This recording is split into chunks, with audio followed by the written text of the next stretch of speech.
Hi friends, குழந்தைங்களுக்கு வசம்பு வளையல் எப்படி வீட்டிலே செய்யலான்னு பார்க்கலாம். இதுக்கு ஒரு 3 வசம்பு கட்டை இருந்தால் நம்மகிட்ட போதும். ஒரு 50 கிராம் வசம்பு வாங்கிட்டோம்னா அதை 3 டைம்ஸ் யூஸ் பண்ணிக்கலாங்க. ஸோ நம்ம வசம்பு கட்டையை ஒரு 6 ஹவர்ஸ் நல்லா ஊற வைக்கணும்.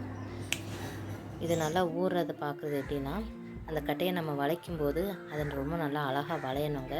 இது நல்லா கம்ப்ளீட்டாக வளையுது அப்படின்னா அது நம்ம கட் பண்ணுறதுக்கு கரெக்டான டைம்ங்க. இதுவும் நல்லா வளையுது. ஸோ இப்போ இதை எடுத்து நம்ம சைடில் இருக்கக்கூடிய தோல்கள், அதோட சைடில் இருக்கக்கூடிய தோல் எல்லாத்தையுமே கட் பண்ணி எடுத்துக்கிடுவோம். ஸோ ஒவ்வொரு சைட்லேயும் இருக்கக்கூடிய தோலை ஃபுல்லாக கம்ப்ளீட்டாக நல்லா கட் பண்ணிவிட்டு உள்ளே இருக்கக்கூடியதை மட்டும் நம்ம குட்டி குட்டி பீஸாக கட் பண்ணிக்கணுங்க. தோலை லைட்டாக சைடில் சீவுறது மாதிரி தாங்க, சீவுற மாதிரி லைட்டாக சீவி எடுத்துக்கோங்க. இந்த மாதிரி சீவியாச்சுங்க. எல்லாத்தையும் சீவிட்டு நெக்ஸ்ட் இதை குட்டி குட்டி சின்ன சின்ன பீஸாக கட் பண்ணிக்க போகிறோங்க. ஸோ ரொம்ப ஈஸியாக இருக்கும் கட் பண்ணுறதுக்கு, இது ரொம்ப கஷ்டமாக இருக்காது. இதை கட் பண்ணிக்கலாம். குழந்தைங்களுக்கு வசம்பு ஒரு வீக்லி ஒன்ஸ் கண்டிப்பாக மாற்றணுங்க.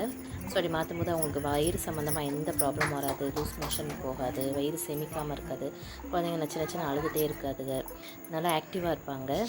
ஸோ இந்த வசம்பு ரொம்பவே ஹெல்ப்ஃபுல்லாக இருக்கும் அவங்களுக்கு. இதை நம்ம வீக்லி ஒன்ஸ் நம்மளே வீட்டில் செஞ்சு அப்பப்போ அவங்களுக்கு மாற்றி விட்ருங்க. அதோடய கலர் கொஞ்சம் மாறும்போதே நம்ம அதை டக்குன்னு அதை எடுத்து போட்டு மாற்றிடணும். ஸோ இந்த மாதிரி நம்ம எல்லாத்தையும் ஊசியில் கோர்த்து முடிச்சிட்டோம். இதை ரெண்டாக பிரிச்சுக்கலாம். ரெண்டாக ஸ்ப்ளிட் பண்ணிவிட்டு நெக்ஸ்ட்டு அதை கட் பண்ணி எடுத்துக்கலாங்க.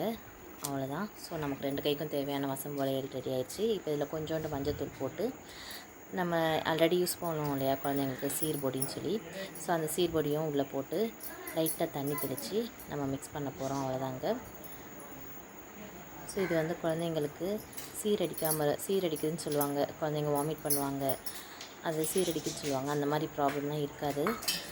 இந்த வசம்பை குழந்தைங்க எப்போயுமே கடிப்பாங்க, அதை சப்பிகிட்டே இருப்பாங்க. ஸோ அப்படி இருக்கும்போது அதில் இருக்கக்கூடிய சாறு அவங்களுக்குள்ளே போக போக வயிறு சம்மந்தமாக எந்த ப்ராப்ளமே வராது, நல்லா ஜீரணிக்குங்க. குழந்தைங்க நல்லா தூங்குவாங்க. இதை நீங்கள் கெட்டின ஒரு 2 நாள் பாருங்கள், நல்லா தூக்கம் அவங்களுக்கு வரும், நல்லா தூங்குவாங்க. ஸோ அவ்வளோதாங்க. நல்லா நம்ம மஞ்சப்பொடி போட்டு இதை பரட்டி வச்சுட்டோம். அவ்வளோதான். குழந்தைங்களுக்கு ஒரு 2 ஹவர்ஸ் கழித்து காய விட்டு நமக்கு கையில் கெட்டும்போது பார்க்கவே அழகாக இருக்கும். நம்ம ரெடி பண்ணது இன்னும் அழகாக இருக்கும்.